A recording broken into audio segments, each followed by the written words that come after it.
kita harus ikut mensukseskan keresahan seluruh umat manusia di dunia bahwa minyak ini akan habis begitu. Bagaimana merubah kemauan dan mindset pola konsumsi energi masyarakat yang selama ini sudah enak nih, sudah dinabobokkan aku pakai fosil gitu, kenapa aku masih susah-susah pakai energi terbarukan gitu. Kekacauan sampah itu juga sebetulnya menjadi pintu masuk untuk jadi membudayakan tertib dulu. Buang sampah pada tempatnya, pemilahan. PLTA kita juga sudah banyak berita yang kemudian airnya tidak ada gitu ya, karena daerah aliran sungainya kemudian yang tadinya hutan jadi rumah-rumah gitu ya Pak. Ya, tuh.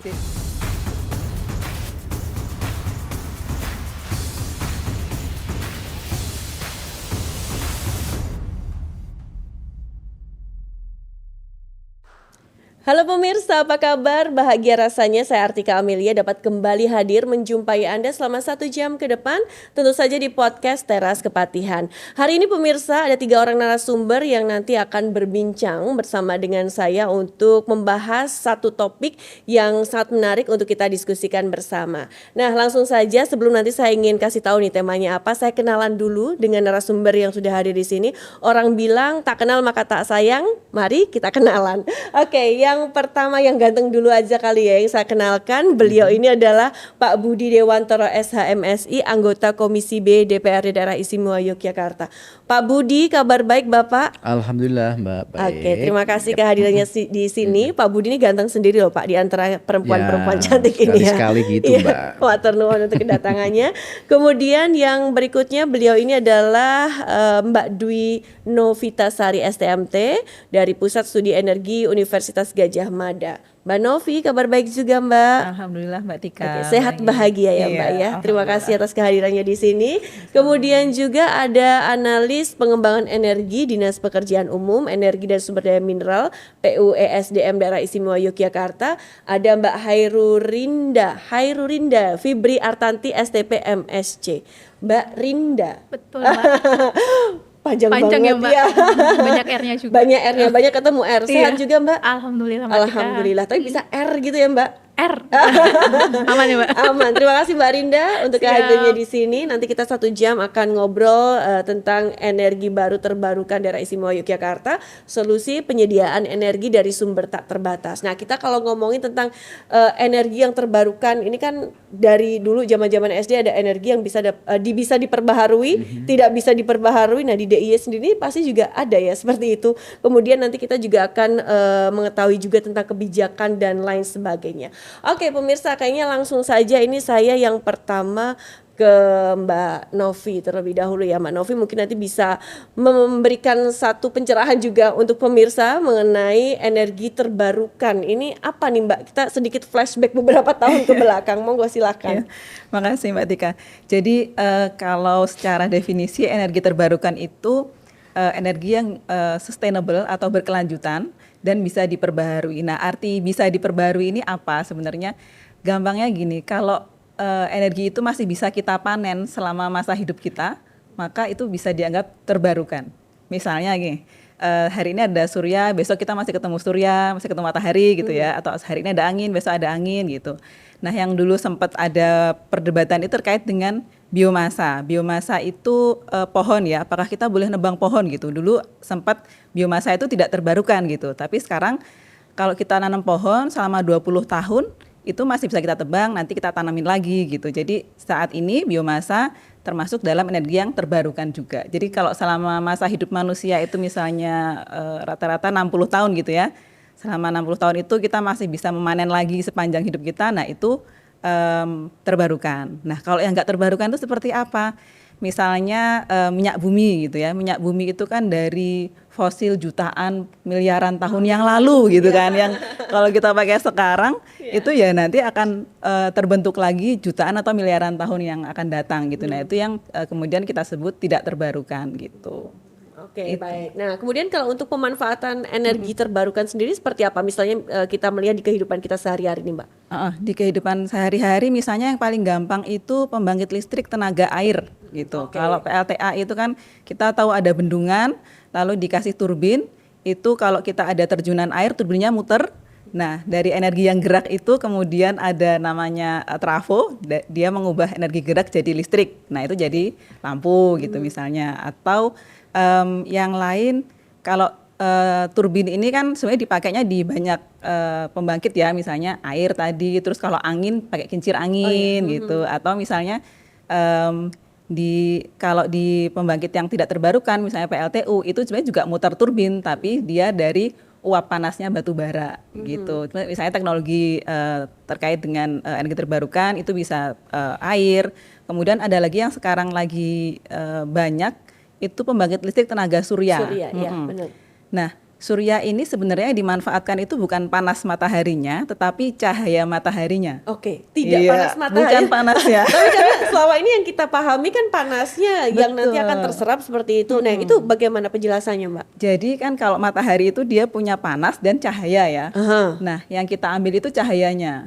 Justru kalau panasnya kena panel surya itu malah merugikan. Efisiensinya akan turun gitu. Jadi yang kita ambil itu cahayanya. Jadi kalau sekarang misalnya mungkin teman-teman udah biasa lihat kalkulator, itu kan kadang juga ada panelnya kecil. Karena itu manfaat cahaya lampu aja bisa sebenarnya.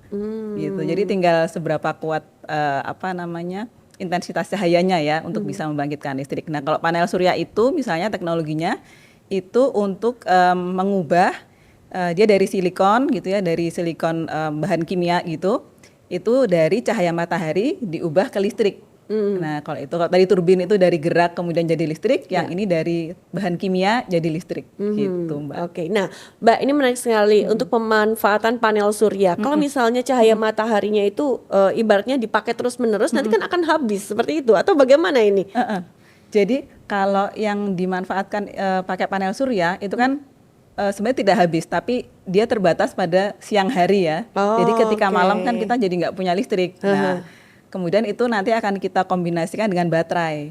Jadi ketika siang dia manen listrik, ada matahari dimanfaatkan, disimpan dulu di baterai nih. Nah, nanti pas malam bisa buat lampu, bisa buat peralatan listrik yang lain. Gitu. Oke, cara gampangnya berarti kalau siang tuh kita ngecas gitu ya pakai cahaya matahari, makanya bisa dipakai kayak gitu ya. Oke, baik. Nah, sekarang saya ke Pak Budi. Pak Budi ini selaku anggota Dewan, tentunya kita juga ingin mengetahui bagaimana pemerintah ini menggalakkan pemanfaatan energi terbarukan ini, Pak. Tadi cerita tentang tenaga surya, dulu pernah ada heboh, Pak. Apa, Pak? Ada heboh di Jogja. Ada becak tulisannya tenaga surya gitu. Oke. Ternyata itu tukang becaknya namanya Surya. Oh. Itu humor itu, Mbak ya. Oke. Ya, ini barang mewah, Mbak ya. Artinya energi terbarukan ini belum begitu populer begitu. Masyarakat masih awam. Awam, ya. Bahkan beberapa juga belum yakin. Mobil-mobil listrik di Eropa pada nggak laku, Mbak. Contoh begitu ya. Itu kenapa itu juga begitu.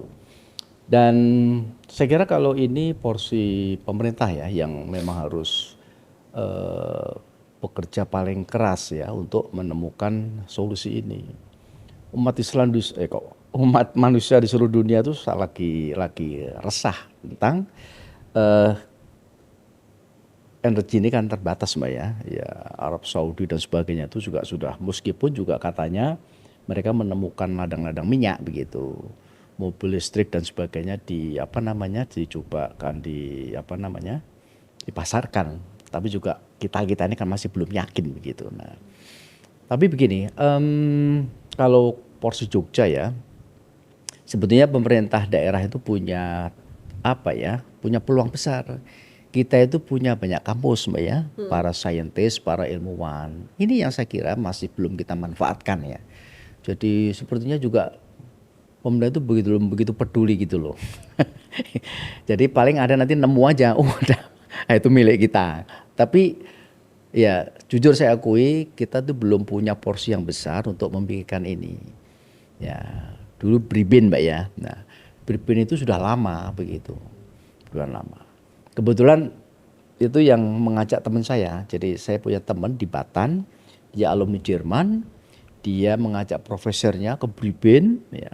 Sampai profesornya itu bawa alat selam, dia menyelam, Mbak. Orang sana begitu, yang kita kan cuma lihat-lihat dia nyelam.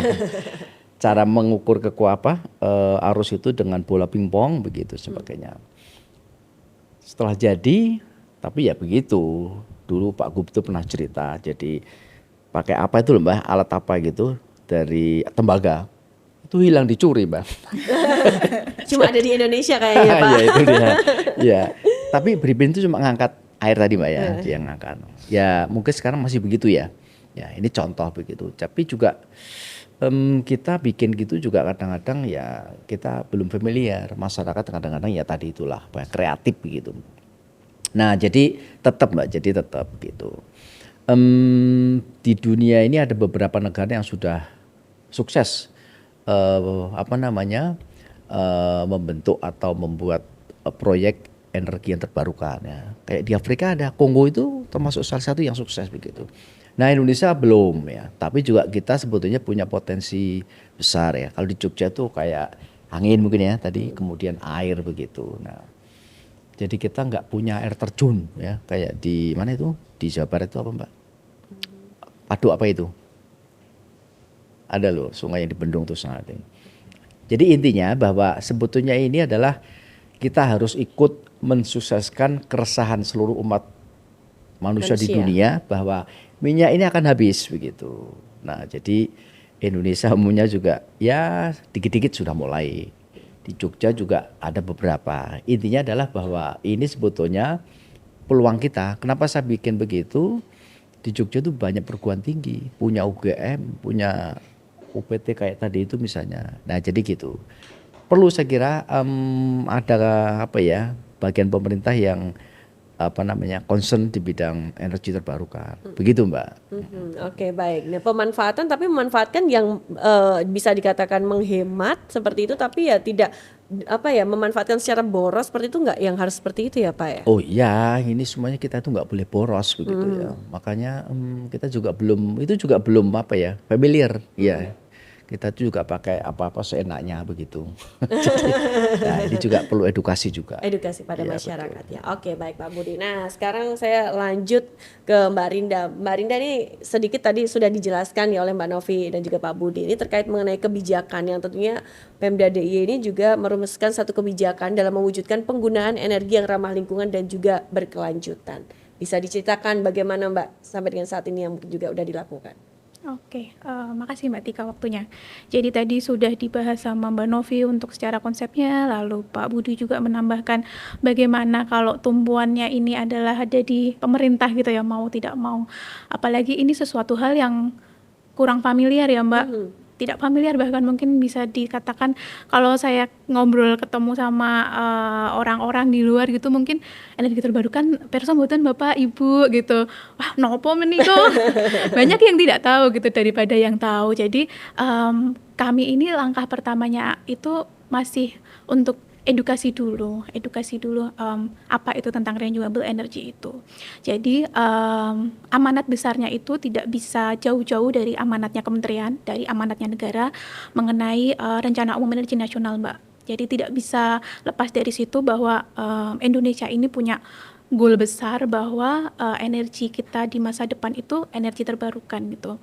Seperti yang diungkapkan Pak Budi tadi, ya kita merasakan keresahan dunia bahwa iklim dunia, kemudian kondisi dunia ini banyak terjadi perubahan dan kita eksplor fosil terus-menerus itu akan ada konsekuensinya. Jadi pemerintah pusat pun menyadari bahwa kita harus sedikit demi sedikit beralih, dipaksa mungkin awalnya dari dipaksa kita menggunakan energi terbarukan. Kemudian kami di Pemda ini menangkap keharusan itu, menangkap kewajiban itu, kami rilis gitu Mbak. Alhamdulillah kami berhasil untuk membuat 2 regulasi. Yang pertama ada Perda nomor 15 tahun 2018 tentang energi terbarukan.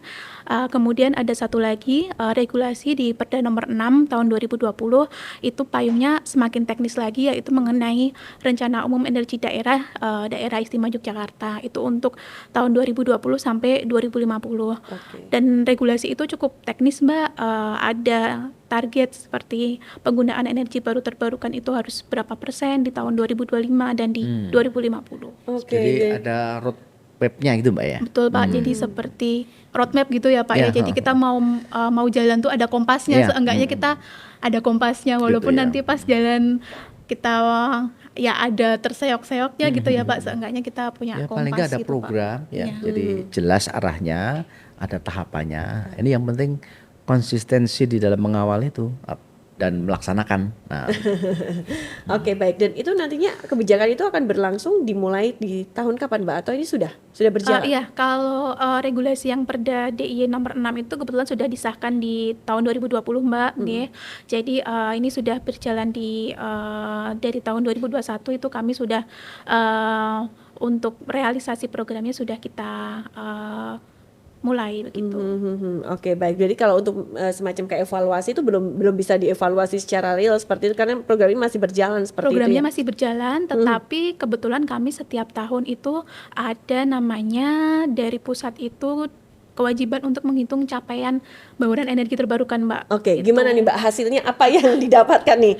Oke, jadi dari segala effort gitu, dari segala instalasi energi terbarukan yang ada di DIY ini, dari tadi sudah disebutkan ada PLTS, PLTMH, kemudian biomasa, lalu juga bahan bakar nabati itu Pemda DIY ya walaupun slow, tapi kalau kata lagu slow and steady ya. Ada progresnya Mbak. Ya. Jadi di tahun 2022 kemarin kami baurannya bisa 6,47, itu meningkat dari tahun sebelumnya yang 6,44% gitu. Itu mencapai target nggak Mbak dari rencana yang di 2020? Kebetulan kalau untuk rencananya kami di 2025 itu Mbak, 2025 itu kami 6,6%. 6,6%, jadi ya ada selisih sekitar Selisih ya? 0,1-an persen lah itu. Hampir mencapai target Hampir berarti ya, mencapai, hampir mencapai iya. target ya. Oke, baik. Nah, Yang 2023 ini masih nunggu verifikasi dari DEN. tapi selama ini memang dengan adanya kebijakan seperti itu juga tidak ada kendala atau bagaimana, Mbak? Kendala pasti ada lah pasti. Kendala ya udah ada kompasnya. Nah ini sekarang kita mau masuk ke apa namanya Mbak, mau pas melaksanakannya itu tentu banyak jatuh bangunnya gitu Mbak, apalagi sesuatu hal yang belum familiar. Benar. Katakanlah kayak misalkan salah satu contohnya ini Mbak, instalasi biogas itu. Jadi secara umum itu untuk instalasi biogas itu kita harus memasukkan limbah kotoran ternak sapi ke dalam instalasi biogas itu. Nanti itu adalah untuk menghasilkan gas yang dipakai buat memasak. Paling gampang nih Mbak, tantangan kita adalah masyarakat itu terbiasa pakai gas 3 kg. Bahkan istilahnya sekarang ada delivery order ya, tinggal kering gitu kan. Ada ya? Oh iya, ada layanan-layanan itu nanti, duh gasku entek, Iya, siap iya, gitu kan, oke. diantar gitu. Sementara energi terbarukan, wah aku harus ngelebok ke lentong, harus diaduk gitu. Itu balik lagi kan Mbak, harus ada kesadaran masyarakat. Itu tadi salah satu contoh instalasi terbarukan, energi terbarukan.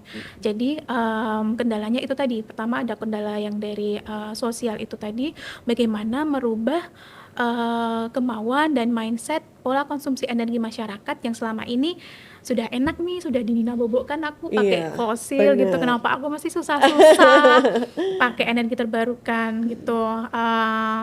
Jadi kita juga perlu ada pelatihan, kita perlu ada sosialisasi kepada masyarakat, kepada stakeholder, menggandeng akademisi gitu untuk melakukan sosialisasi tentang energi terbarukan. Lalu tidak bisa dihindari lagi, yaitu mengenai pendanaan Mbak. Pendanaan itu namanya kita membangun sesuatu, kita butuh sumber pendanaan. Oke, Ya. Pak Budi gimana? Aman, Mbak Pak? mau nanya, pernah nggak kerjasama dengan UGM misalnya apa begitu? Untuk Melakukan kerjasama proyek-proyek. udah beberapa kali Pak dengan pusat studi energi, seperti misalkan untuk Gitu ya. kajian, kemudian juga untuk rapat-rapat koordinasi itu sudah beberapa kali ngundang dengan tempatnya Mbak Novi gitu. Itu harus dan perlu Mbak, diseriusi. Ya kalau di negara-negara maju itu kan keputusan apapun mesti kan based on riset ya, Ya. Betul sekali. data begitu, tidak suka-suka misalnya, tergantung kemana angin bertiup, nggak boleh ya. Oh, jadi ada ya, itu yang saya berdorong. Kemudian ini Mbak, ya ekosistem kan penting ya. Salah satunya adalah untuk memberikan sosialisasi pemahaman lingkungan kita. Yang paling dekat itu dengan anak-anak sekolah. Ini juga penting loh Mbak. Betul. Anak sekolah misalnya diajak dan dia ngerti, apa itu energi terbarukan. Ini penting supaya besok dia itu paling nggak wacananya sudah masuk ke otaknya gitu. Itu ada nggak program-program? Kalau untuk program seperti Goes to School gitu ya Pak ya, itu kami kebetulan pernah membuatnya itu adalah lomba Pak. Jadi seperti lomba untuk Tapi bukan untuk anak penghematan sekolah energi. ya Mbak? Sekolah Mbak Oh, waktu untuk itu, sekolah. untuk Oke. SMA. Oh, iya. SMA, baik, tingkatnya SMA. Terus juga kami yang untuk PLT hybrid yang di Pantai Baru itu Pak, itu jadi salah satu tempat yang banyak sekali siswa dari TK bahkan sampai perguruan tinggi ya Mbak itu riset ke sana. Jadi seperti ini ya Pak, apa mini edukasi. Mini, oke. Iya, Karena mini memang selama ini yang edukasi. menjadi pemahaman kan hanya sebatas teori saja. Iya, Jadi kayak benar. sepemahaman saya hanya energi yang dapat diperbaharui, Iya, tidak dapat diperbaharui. Kemudian untuk meninjaukan secara langsung di lapangan kan belum pernah iya, seperti itu. Nah, bagaimana nantinya biar mungkin nanti ke depannya seperti itu masyarakat ini khususnya anak-anak sekolah juga bisa tahu secara langsung Mbak Iya. terkait energi ini. Bisa seperti kalau ke PLT yang hybrid yang di Pantai Baru itu kebetulan memang ada ya Mbak instalasi turbin-turbinnya itu. Jadi kan setelah diterangkan di workshopnya gitu bisa langsung lihat langsung, oh ini turbin anginnya, ini panel suryanya. Masukkan memori itu penting, Mbak. Iya. Iya. Oh, energi terbarukan. Gitu. Kalau enggak ya tenang-tenang saja. Iya. Benar. Sudah nyaman ya Pak sama kondisi Nah, ini gitu. Oke, baik. Kalau dari Mbak Novi sendiri juga semacam hal-hal semacam ini juga sudah digaungkan seperti itu, Mbak? Iya, sebenarnya kalau dari UGM sendiri kan ada banyak komunitas mahasiswa ya, Mbak, Iya. sebenarnya yang lebih banyak ke teman-teman yang SD atau SMP SMA gitu.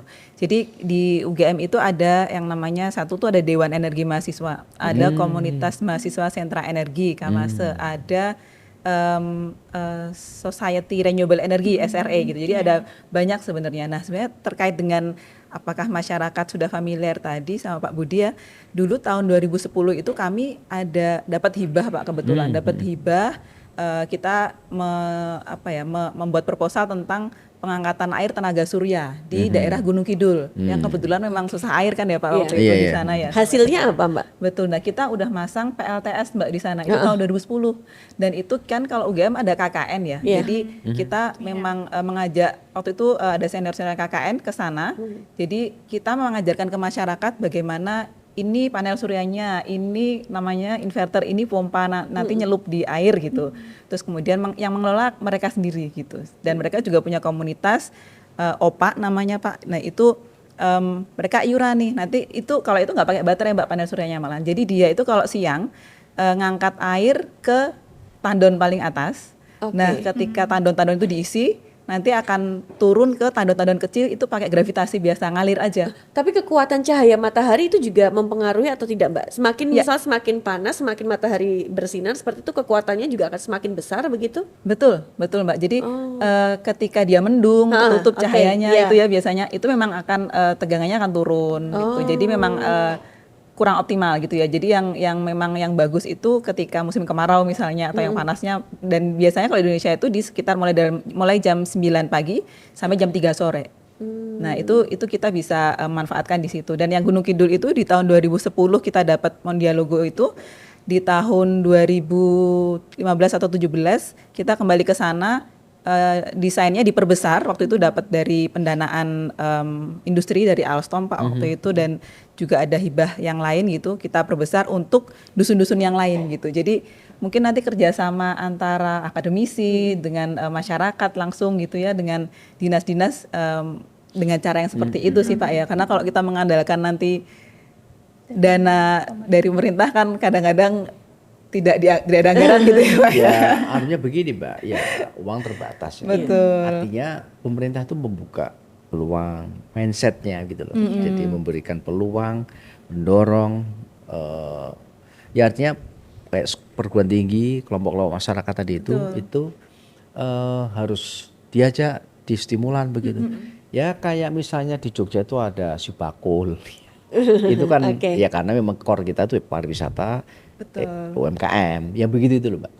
Nah saya ingin sampaikan krisis sampah. Nah kalau bilang krisis sampah, padahal pemerintah nggak mau, apa itu krisis sampah? Intinya kekacauan sampah itu juga sebetulnya menjadi pintu masuk untuk jadi membudayakan tertib dulu. Iya. Buang sampah pada tempatnya, pemilahan. Konsumsi yang tidak berlebihan. Nah, artinya hebat energi, Iya. gitu Mbak. Jadi dimulai dari situ dulu sebelum melompat ke energi terbarukan. Ya, tapi ya kita belum mangkel karena nggak ada tempat sampah, diblusuk aja ke trotoar-trotoar. Dan sebenarnya sampah pun bisa dimanfaatkan. Bisa Sebetulnya, dimanfaatkan. Iya, iya. benar, iya. Tapi memang karena kita belum bisa. TPA itu tempat pembuangan akhir, Akhir. bukan pengelolaan. Pemrosesan. Nah, jadi contohnya begitu. Betul, Pak. Memang justru kalau pemerintah itu kan sebagai inisiator ya Pak, justru kalau seperti akademisi kemudian ke masyarakat itu banyak bermunculan gitu, so happy to hear that gitu loh Pak. Berarti kan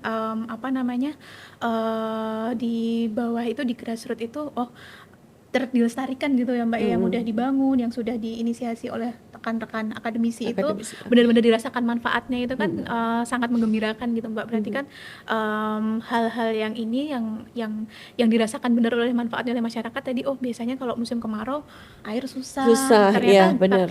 pakai resource yang ada kita bisa ya ngangkat air gitu tanpa harus nambah kos untuk beli diesel ya Mbak ya, beli solar gitu. Justru sangat Mbak, itu yang sangat diperlukan gitu, kesadaran masyarakat Andaikan gitu. ya kesadaran masyarakat tinggi, kemudian langsung ada Iya, inisiatif bener banget, seperti bener. itu ya. Oke, tapi ini menarik sekali tadi Mbak Novi yang di tahun 2010 seperti itu tuh akan terus berjalan atau hanya berjalan di tahun itu saja atau bagaimana Mbak? Di Nah, tahun ini bagaimana? Betul, kebetulan kalau nggak salah 2-3 tahun yang lalu tuh PLN udah masuk Mbak. Jadi ketika itu kemudian udah ada PLN, masyarakat memilih untuk pakai PLN. Tapi panel suryanya yang sudah dihibahkan di desa tersebut dipakai untuk kebutuhan yang lain gitu ya. Jadi memang peruntukannya karena sudah dikelola oleh masyarakat juga, jadi mereka yang memutuskan sendiri nih gitu. Ini ada hibah, akan diapakan PLTS-nya seperti itu. Oke, tapi sebenarnya kalau misalnya panel surya itu sampai sekarang tetap masih bisa diterapkan, itu juga sangat membantu warga masyarakat sekitar juga nggak? Betul. Sebenarnya kalau PLTS itu umurnya ada yang bilang 25 tahun gitu ya. Tapi sebenarnya 25 tahun itu kemudian efisiensinya akan turun, tapi masih bisa digunakan gitu. Misalnya sebelumnya efisiensi itu misalnya keluarnya 100 watt gitu ya. Oke. Nah, kemudian setelah 25 tahun dia akan turun misalnya jadi 80 atau 70, tapi masih bisa digunakan gitu. Jadi masih akan bisa digunakan lama asal dia nggak rusak atau dipecah kacanya Sama gitu aja ya. kayak baterai handphone ya. Jadi kan nggak yang 100% ya. Kalau kita udah dipakai beberapa tahun kan pasti baterai health-nya lah penurunan berapa persen seperti itu. Mahal nggak panel surya itu? Untuk Sebenarnya ukuran? kalau sekarang sudah mulai turun Pak, Sudah mulai turun, trennya gitu, dan bahkan dalam negeri kan juga sudah bisa merakit ya, merakit dalam negeri. Contohnya ini Pak, yang salah satu yang paling besar sekarang kan ada PLTS Apung yang di Waduk Cirata. Nah itu kan juga dari Masdar Institute ya, dari luar negeri udah invest ke situ gitu, dan yang jadi masalah PLTS itu biasanya lahan. Karena lahannya siapa nih yang mau dipasang gitu. Apalagi kalau DIY kan kalau sudah untuk perumahan, padat. Mbak, yang di atas genting itu. Betul. Jadi solusinya pakai solar rooftop Pak. Gitu. gitu ya. Jadi ada juga rumah yang kemudian pakai solar rooftop itu untuk mengurangi tagihan PLN. Oke. Ya, nggak Soalnya apa-apa. tetangga saya ada Nggak yang apa-apa. pakai itu. Iya, Nah, itu manfaatnya apa nih selain mengurangi tagihan PLN yang mungkin juga masyarakat nih bisa mendingan saya menggunakan tenaga yang sudah ada ini gitu. Nah, itu sosialisasi, Mbak. Ya. Dulu yang pakai itu kan rumah-rumah gedongan. Iya, kalau dulu emang kayak gitu, Tapi Pak. namanya teknologi kan mesti kan ada Betul. efisiensi dan sebagainya. Itu pun belum familiar, Mbak. Tahunya kita solar cell itu mahal. Iya. Ya, padahal juga itu soal pemahaman juga, Mbak, Betul, sosialisasi betul, Pak. gitu. Iya.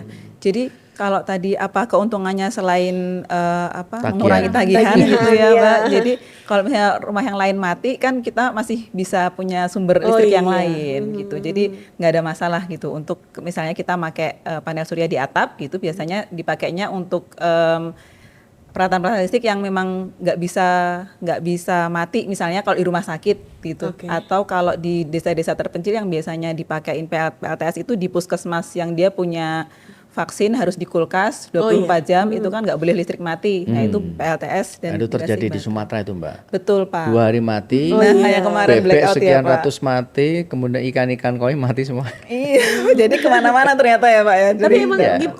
untuk perumahan kayak gitu nggak begitu mahal ya, Mbak? Atau harganya bagaimana? nanti tergantung wattnya Mbak. Oh, tetap ada wattnya juga. Tergantung wattnya. Jadi mau masang yang berapa watt gitu. Semakin banyak ya akan sebenarnya semakin banyak mungkin semakin mahal. Tapi kan jadi satu keping itu ada yang 100 watt, ada yang 200 watt gitu. Satu keping panelnya itu harganya ya antara ada yang 1,5 sampai 2 juta tergantung udah murah mereknya ya. juga. Iya, Iya Pak. Jadi nanti tinggal dirangkai mau berapa watt, panel. mau berapa panel, berapa watt nanti yang Tapi biasanya idealnya berapa panel sih, Mbak? Tergantung rumahnya juga. Iya. Tergantung rumahnya gede apa kecil Kalau kayak gitu ya. masaknya Iya. pakai kayu nggak usah. Iya. benar. Oke, Gitu sih, jadi Mbak. lebih hemat energi juga ya Mbak ya itu ya. Dan mungkin kalau sekarang itu trennya justru malah ini Mbak, orang-orang yang peduli lingkungan. Iya. Nah, karena kan sekarang Dari situ kita lagi. mayoritas PLTU ya, PLTU batu bara, kemudian CO2 emission, terus Batu bara. perubahan iklim gitu kan Iya. Mbak. Nah kemudian ada orang-orang yang Sudah mulai green living. aware gitu. Efek rumah kaca juga ya masih ya betul. sekarang ya. Jadi kan efek rumah kaca itu kan dari karbon dioksida yang Iya. kemudian membuat efek di bumi kita gitu ya, lebih panas, lebih hangat. Iya, lebih sumuk ya Pak. Terus dari orang-orang yang sadar akan lingkungan itu kemudian mereka akhirnya jadi seperti kampanye Mbak, nggak besar tapi dia menunjukkan bahwa rumah saya udah pasang Peduli. loh. Mulai Iya. dari diri sendiri. Nah itu yang seperti saya itu maksud ya. Pak. Jadi Iya. itu perlu dipahamkan. Memang high goalnya itu energi terbarukan, tapi dari kultur budaya yang begini-begini tadi itu, buang sampah dipilah, kemudian ya begitulah. Nah itu kalau nggak dari situ tangga logikanya itu jauh. Iya, setuju Pak. Oke Pak Budi, ini kan semuanya juga sudah dilakukan nih Pak. Nah kemudian dari Dewan sendiri, bagaimana support yang dilakukan untuk pengembangan energi terbarukan nih khususnya di daerah istimewa Yogyakarta itu sendiri Pak? Ya itu harus ada desk, artinya kayak di PU Mbak ya, itu masih kecil ya artinya subak apa-apa. Iya betul Pak. Oke. Artinya itu masih di sono Mbak. Di bidang Ya. ya, di bidang. Tapi saya kira perlu ya. Di kehutanan juga begitu, di semua sektor itu integrasi ya. Jadi memang krisis energi, kemudian perubahan iklim itu menjadi momok besar. Ya. Kalau orang atau negara tidak terlibat, ya nanti dampaknya kepada ke depan anak cucu begitu. Kayak film-film itu loh, dunia gersang di mana coba. Jadi mungkin lebih efeknya efek jangka panjang ya Oh nantinya iya, ya. harus dari sekarang. Gitu. Ada perdanya juga nggak sih Pak ini Pak? Ya tadi itu Oh iya, Jogja itu katanya 15 pelopor 15 ya. ya. Perda pertama untuk Energi energi terbarukan Mbak ya. Iya. Itu kemajuan. Memang kalau soal begitu itu Jogja jago Mbak. Hutan tematik Jogja nomor 1, desa wisata Jogja nomor 1. Kalau soal kreativitas itu kita juara. Literasi nomor 1. Indeks reformasi nomor 1. Tapi kan ya tidak cuma berhenti di angka-angka, kita bahagia. Stunting namanya kita juga juara juga. Jadi gitu, Ada nih Mbak. kayaknya PR-nya banyak nih gak cuma jadi stunting mensikapi sampah. data, ya mensikapi benar. data itu perlu. Ya.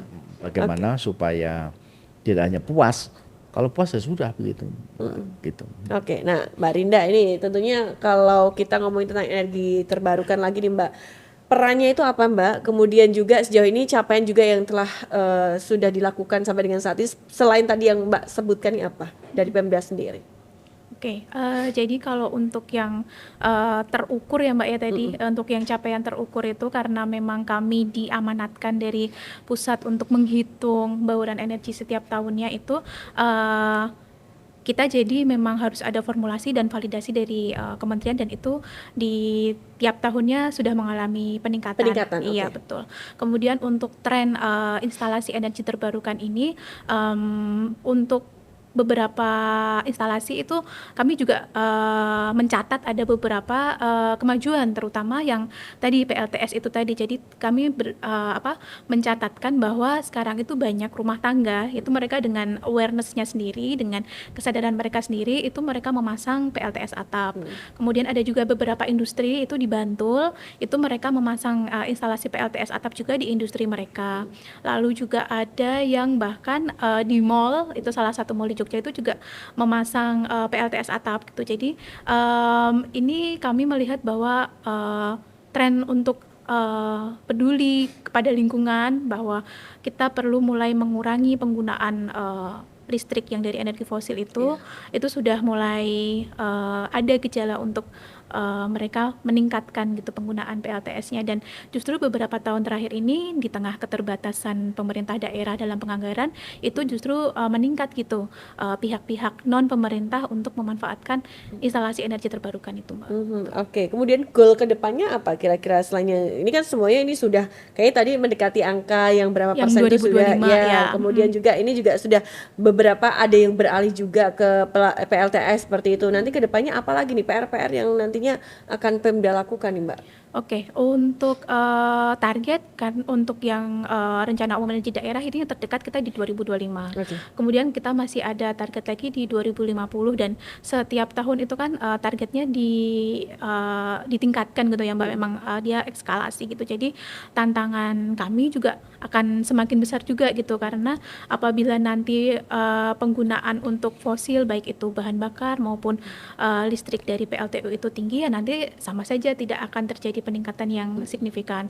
Apalagi sekarang ada isu juga untuk transisi energi gitu menuju net zero emission Indonesia di 2060 itu tentunya juga semakin meningkatkan tantangan bagaimana pemerintah ini bisa untuk mencapai target-target yang sudah disepakati bersama. Bahkan sekarang makanya mulai ada swifting Mbak. Kalau Mbak lihat di jalan mungkin ada beberapa merek kendaraan listrik Ya. Itu juga merupakan salah satu wujud transisi energi. Kita mulai mengurangi penggunaan bahan bakar minyak.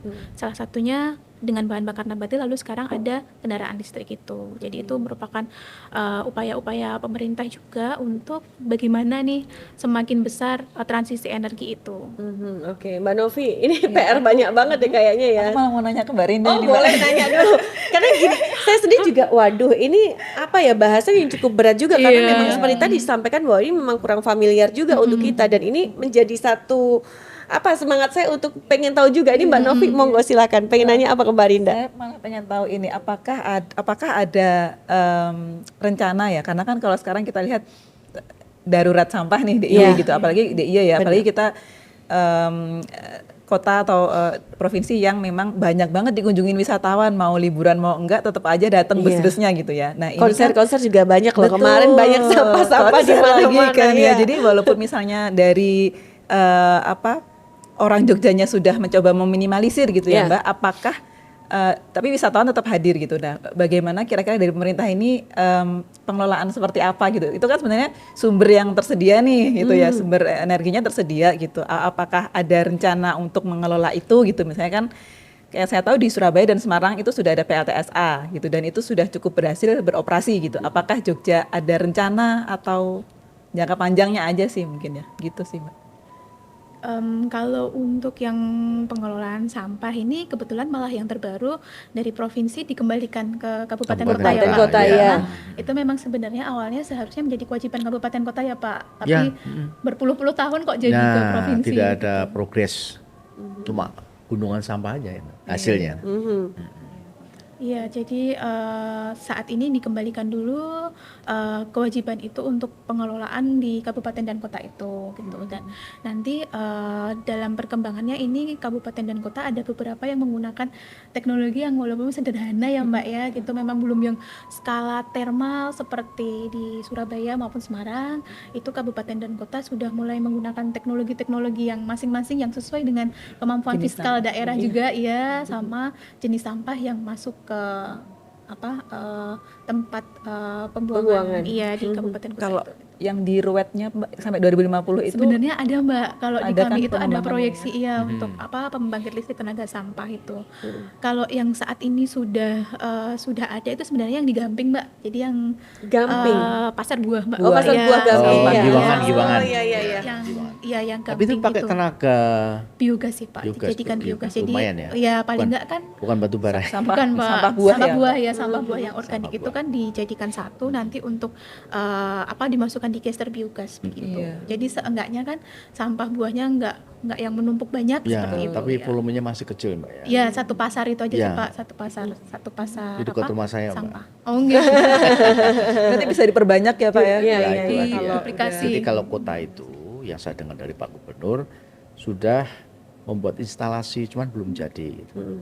Tapi kan buangan sampah kan tidak bisa ditunda. Iya, tiap hari Sekarang banyak loh ada. Pak di jalan-jalan tumpukan-tumpukan juga ya. Itu juga apa ya, ya protes ya, tapi juga kok nggak bertanggung jawab tuh ditaruh di tengah kota itu. Iya. Kita semua jadi malu. Ya itu tantangan Mbak.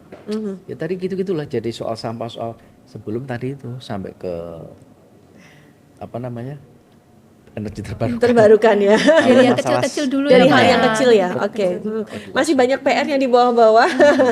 Tapi juga energi terbarukan ini juga harus bisa sosialisasikan kepada Iya, masyarakat juga iya, seperti betul. itu.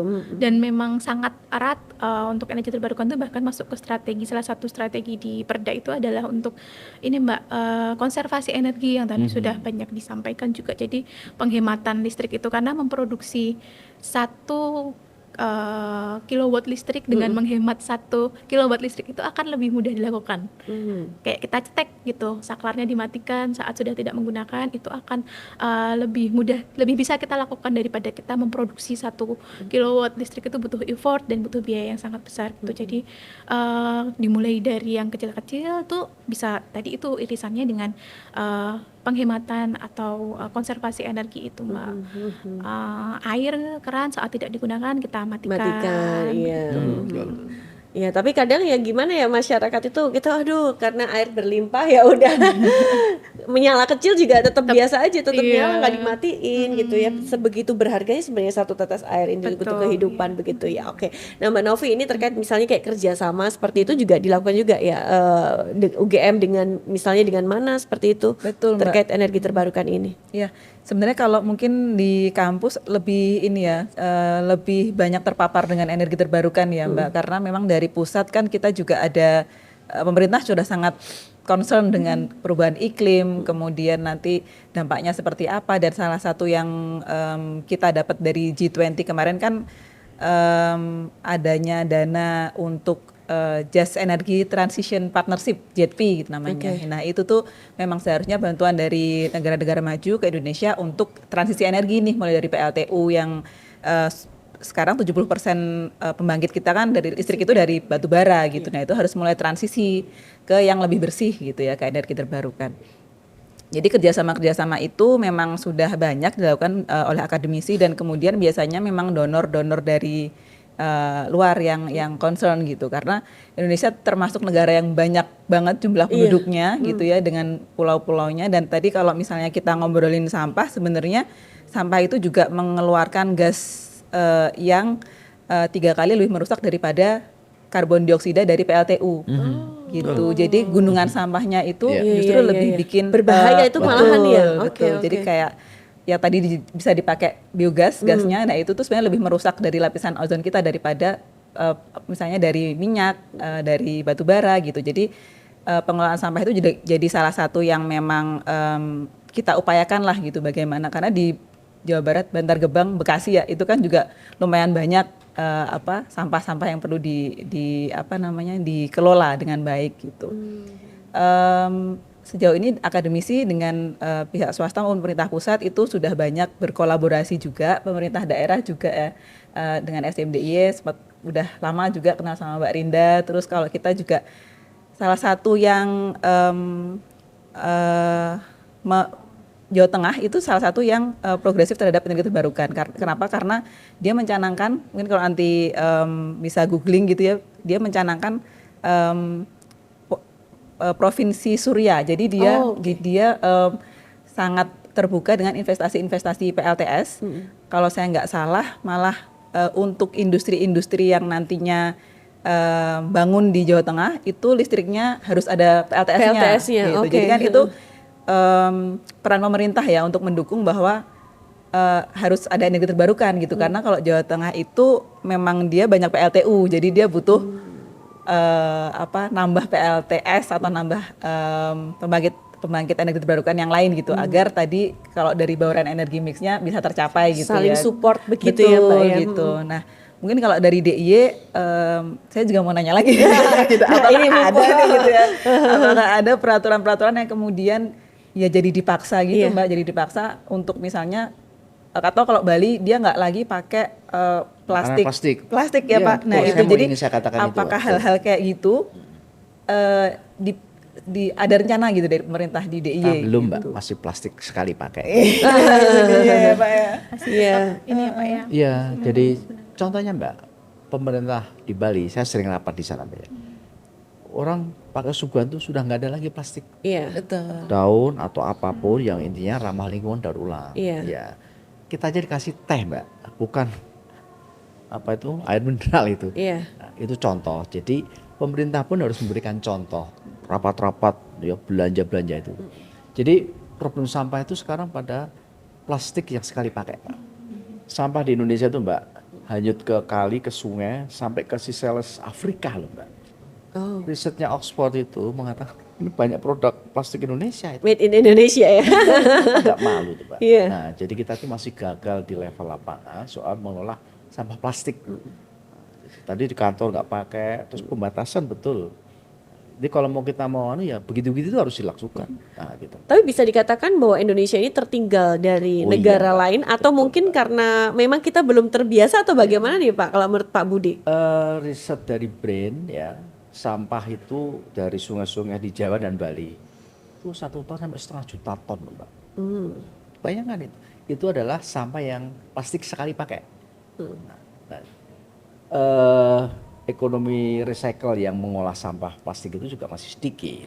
Jadi antanya sampah buangan dengan mengolahnya itu kayak dari hitung dari tukur. Ini kalau tidak tegas ya di dalam pembatasan sampah plastik sekali pakai itu ya tidak selesai. Nah begitu. Oke, baik. Mbak Novi, kalau dari UGM sendiri sekarang ini juga ada riset-riset terbaru nggak sih? Misalnya untuk pemberdayaan energi terbarukan ini Mbak? Sebenarnya udah banyak Mbak, kalau PLTS itu kan surya itu sekarang Indonesia sudah bisa merakit gitu, karena memang bahannya masih impor kemudian dirakit di Indonesia. Kalau terkait sama angin atau air itu kan membuat turbin itu hal yang bisa lah orang Indonesia gitu, jadi nggak perlu impor gitu. Nah yang baru mungkin nanti kalau tertarik sekarang itu ada tentang mikroalga. Jadi mikroalga itu bisa dibuat kalau mungkin teman-teman yang cewek pakai buat masker. Oke. Nah, tapi dia juga bisa untuk pembangkit. Jadi pengaturannya atau pengelolaannya itu dari sistem mikroalganya itu salah satunya tadi mungkin kalau plastik sekali pakai ya Pak. Nah dari mikroalga ini dia bisa dari bahannya bisa pakai plastik tapi terurai Pak. Gitu. Nah, Jadi ada ya. betul degradable ya Mbak gitu. Nah itu salah satu potensi atau penelitian yang dilakukan gitu. Penelitian yang lain yang Jogja punya juga itu adalah gelombang pembangkit listrik tenaga gelombang laut. Oke, pembangkit listrik tenaga gelombang laut. Iya dan arus laut Mbak. Jadi gelombang dan arus laut itu beda. Cara pembangkitannya. Gelombang dan arus perbedaannya.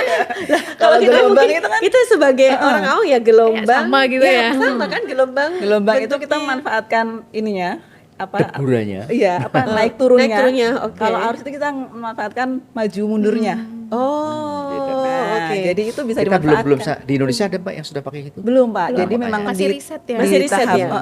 gitu di riset di apa lab gitu ya.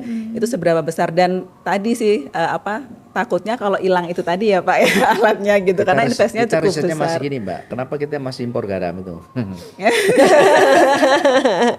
Mbak Iya. Novi, kalau yang untuk yang just energy transition fundingnya itu tadi apa memang udah ada Mbak yang ke Indonesia benar-benar istilahnya ada yang mendapatkan fundingnya itu kemudian benar-benar direalisasikan apa sudah terrealisasi betulkah di Indonesia gitu? Kalau setahu saya JETP memang dananya belum ada sih Mbak. Jadi sekarang masih membuat rencana gitu. Nanti apa sih yang akan jadi dengan dana segitu cukupnya buat apa nih kita gitu. Kalau saya 20 juta USD ya Mbak ya. Kalau saya nggak salah gitu. Nah, itu kalau yang draft pertama kemarin yang sudah keluar itu untuk menutup PLTU.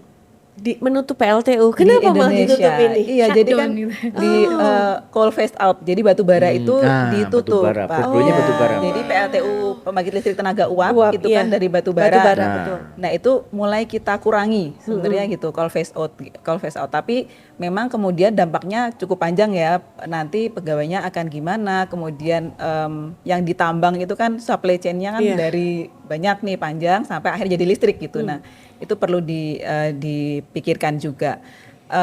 Kalau yang Jetpiece tahu saya kemudian sekarang fokusnya ke energi efisiensi larinya efisiensi gitu. energi. Jadi kalau energi efisiensi itu misalnya kita membuat gedung baru keran airnya tuh Yang dimaksimalinya ya segitu gitu. Jadi udah nggak bisa kencang lagi ya, gitu. Gak kayak yang di masjid-masjid gitu ya. Bisa kencang gitu atau pakai ini secara teknologi lampu itu kalau nggak ada orang mati. Iya. Ya. Oh, Yang- otomatis Ya. ya. Jadi Jadi kalau kalau misalnya kadang kita lewat hidup, ya. langsung. Itu Iya. kayaknya ada beberapa hotel yang udah kayak gitu. Jadi Iya. kalau misalnya kita masuk ke toilet nyala, kalau Betul. keluar ya nggak Mati. nyala.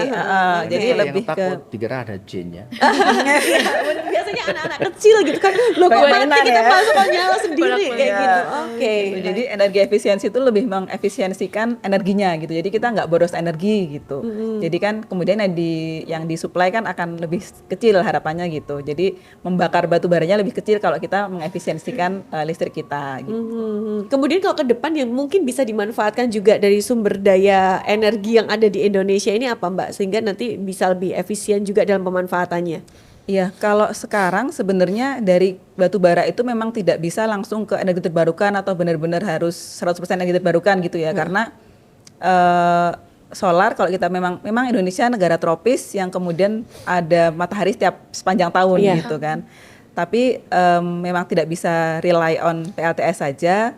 PLTA kita juga sudah banyak berita yang kemudian airnya tidak ada Menyusut gitu ya. ya karena daerah aliran sungainya kemudian yang tadinya hutan jadi rumah-rumah gitu ya Pak. Ya, itu. Jadi memang pada akhirnya harus ada energi mix. Jadi dicampur Mbak. Kalau kita sebutnya itu misalnya kalau sekarang ya udahlah batu bara itu memang kotor.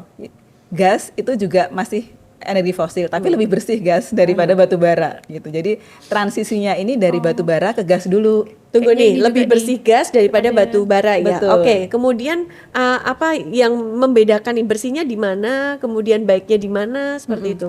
Dari faktor emisinya Mbak. Jadi membakar batu bara itu lebih kotor daripada kita ngebakar gas. Oke, Gas itu akan alam. lebih ke pencemaran Betul, udara. udaranya Oke. Mbak. Jadi dari emisi yang dikeluarkannya itu. Mungkin Gitu. salah satu upaya menjembatani tadi dari fosil nggak bisa juga 100% terus bersih banget gitu. Itu upaya pemerintah itu adalah ada namanya co-firing biomasa Mbak. Jadi pembangkit listrik tenaga uap yang tadinya kan 100% pakai batu bara. Nah sekarang itu salah satu upaya pemerintah buat menjembatani, kita juga nggak bisa semuanya langsung dihilangkan gitu. Iya. PLTU-nya dimatikan Langsung gitu. mati, Jadi iya. ya itu adalah dengan co-firing. Jadi misal katakanlah 60% tetap pakai batu bara, yang 40%-nya itu pakai ini Mbak dari kayu. Bisa dari kaliandra, jadi dibentuk seperti biomasa, istilahnya kayak apa ya? Kayak briket batu bara tapi itu asalnya dari biomasa. Nah, itu nanti dibakar jadi pembangkit listrik tenaga uapnya itu nanti ada sisi bersihnya lah katakanlah gitu. Jadi Ada komponen energi terbarukannya Mbak. jadi dikawinkan ya Mbak, disilangkan Secara gitu. teknis banget ya ini. Iya, ya. iya, teknis banget Ini gitu. khusus untuk industri ya Mbak? Enggak sih, pembangkit-pembangkitnya PLN itu ada beberapa yang sudah dipilih untuk memang pilot project untuk co-firing biomasa beberapa. Dan memang UGM juga terlibat di situ karena nanti yang akan baliknya lagi ke duit Mbak, harga listriknya mau berapa? Oh. Dan siapa yang punya listrik? Iya, kalau Iya, kita iya, mau energi bersih, harga listriknya akan lebih mahal ketika memang bahan-bahannya masih impor kan ya. Tapi manfaatnya untuk lingkungan? Lebih bagus, Lebih bagus. gitu. Jadi kita biasanya ada optimasi ya antara mana yang mudaratnya lebih kecil nih sama yang biayanya masih bisa ditanggung oleh PLN. Karena kan kita beli tetap PLN ya, nggak ada off-taker lain, nggak ada yang jualan listrik yang lain. Oke. Jadi sekarang kita tuh beli listrik di swasta. Kenapa bisa begitu Pak Budi? Ya, tuh Tata nih akhirnya tanya orang pusat. Lucu Mbak ya. Ya, itu problem. Ya gitu. Artinya begini ya, Gimana? ada teori ya. Ya. Jadi orang-orang cerdas itu biasanya dilahirkan oleh lingkungan yang menantang. Kita kan enggak ya, matahari sepanjang tahun, sungai, semuanya tersedia, yang kita tenang-tenang. Ada teori gitu Mbak ya. Jadi kejeniusan itu juga lahir dari bukan oleh kebetulan, ya dari lingkungan. Leonardo da Vinci misalnya apa bisa dia jadi pelukis hebat kalau dia tinggal di di Italia itu kota itu. Nah, jadi artinya begitu. Jadi kita ini kalau tidak ikut serta, ya terpaksa ikut serta karena sudah dipelopori oleh para ahli dan negara-negara maju. Jadi kalau kita tidak ikut serta ya dampaknya itu akan kena pada semua manusia, umat manusia dan kita. Hutan, tambang kita sudah lumayan remuk. Nah, itu juga karena ya kita diberi kekayaan, tetapi kalau nggak bisa mengelola juga malapetaka itu akan bisa kembali ke kita. Iya. Begitu, Mbak. Oke, Indonesia sebenarnya kaya semua ya ini sumber daya iya, alamnya juga. Bahkan juga luar negeri melirik juga nih Indonesia. Apa yang bisa nanti digali lagi dari Indonesia. Oke, baik. Nah, Mbak Rinda, kalau ke depan nih bagaimana tentunya upaya juga untuk menyokong pengembangan hingga pemanfaatan energi terbarukan ini mungkin bisa disampaikan.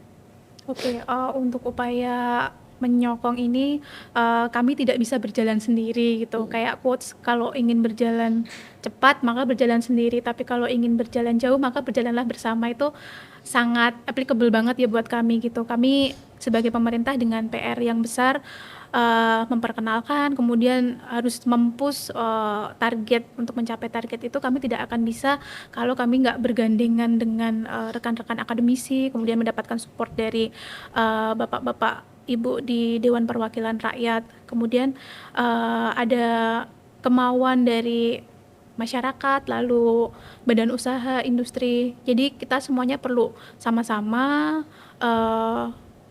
memberikan support gitu ya Mbak, bahwa memang small step dalam penggunaan energi terbarukan ini gitu. Dari yang kecil-kecil, dari yang bisa kita lakukan dari skala kecil-kecil dahulu, baru untuk mencapai capaian-capaian lebih besar. Oke, Ya. baik. Terima kasih ya Mbak Rinda, kemudian Mbak Novi dan juga Pak Budi. Ya, ini awal lah ya untuk kita bersama-sama bergandengan tangan, juga pemahaman, juga memberikan pemahaman tentang energi terbarukan ini. Mungkin di next episode atau di lain kesempatan kita akan bisa lebih ngobrol lagi secara mendalam seperti itu, dan juga membawa satu perubahan di masyarakat mulai dari yang kecil-kecil dulu. Baik pemirsa, tentunya inilah akhir dari podcast Teras Kepatihan. Tentunya terima kasih untuk para narasumber yang sudah hadir di sini, dan juga terima kasih untuk Biro Administrasi Perekonomian dan Sumber Daya Alam Setda Daerah Istimewa Yogyakarta, dan juga untuk yang mendukung acara kita, Pusat Desain Industri Nasional Yogyakarta. Akhirnya saya Artika Amelia harus pamit undur diri dan sampai jumpa.